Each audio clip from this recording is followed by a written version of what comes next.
नेमकं टेम्पो तुम्ही किती वाजता घेऊन आले होते, काय टेम्पोत होतं, काम झाल्यानंतर काय सगळा प्रकार घडला आणि काय वाटलं तू त्यातून बाहेर आला? इथं ड्रेनेजची तक्रार होती, ते करायला आलो होतो. ड्रेनेजची तक्रार केली, बाहेर निघलो, गाडी थोडी पुढे घेतली की अचानक खचल्यावणी झाली. मग त्या आम्ही बाहेर उड्या मारल्या तिघा जणांनी. पण किती फूट खाली गाडी बाजूला होती? 20 फुटाची 20 फुटाची, त्यातली अर्धी गाडी खाली गेली, अर्धी वर आहे. बाजूला लोक वगैरे होते? नाही, कोण नव्हतं, ते फक्त गाड्या होत्या टू व्हीलर. पण मग गाडी खाली अचानक गेली की हळू गेली? कसं आपटल्या गेली थोडी पहिली आणि मग खाली दसली गाडी जास्त. मग तुम्ही उड्या कधी टाकल्या? गाडी अशी जरा थोडी लईच खाली गेली की मग उड्या मारल्या दोघांनी पण? गाडीत किती जण होते? 3 जण होतो आम्ही. आणि बाजूनी पण 2 टू व्हीलर गेल्याचं काही समजलं नाही, ते मला माहित नाही, कारण का मी पुढं बोलत होतो ना. पुढं मला माझं लक्ष पुढं होतं, महागडलं काय झालं ते मला माहित बाजूला नव्हतं कोणी गाड्या वगैरे? नाही. टू व्हीलर होत्या, ती मला माहित नाही काढल्या का गेल्या, ती मी नाही बघितलं. म्हणजे तुम्ही खाली गाडी गेल्यानंतर उडी मारली की? आणि क्लीनर कुठल्या बाजूला?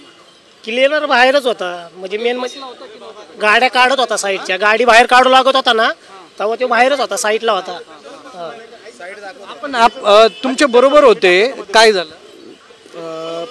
आम्हाला ड्रेनेजची कंप्लेंट आली होती. त्याला कॉल मी केला होता, करून सांगितलं होतं की इथं ड्रेनेजची कंप्लेंट आहे. त्याला कॉल करून ड्रेनेजची कंप्लेंट केली होती. परसखाना पोलीस स्टेशनमधून आम्हाला सांगण्यात आलं होतं की अशी कंप्लेंट आहे ड्रेनेजची. ते ड्रेनेजचे कॉल म्हणून तो आला होता, काम करून तो निघत होता बाहेर. तर बाहेर निघताना हा प्रॉब्लेम झालेला आहे त्याचा.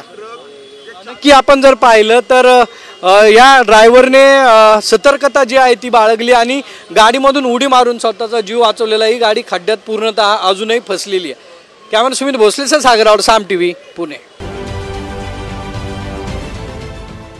देश विदेशातील प्रत्येक घडामोडींचे लाईव्ह अपडेट मिळवण्यासाठी आता साम टीव्हीच्या सर्व सोशल मीडिया प्लॅटफॉर्मला लाईक, फॉलो आणि सबस्क्राईब करा.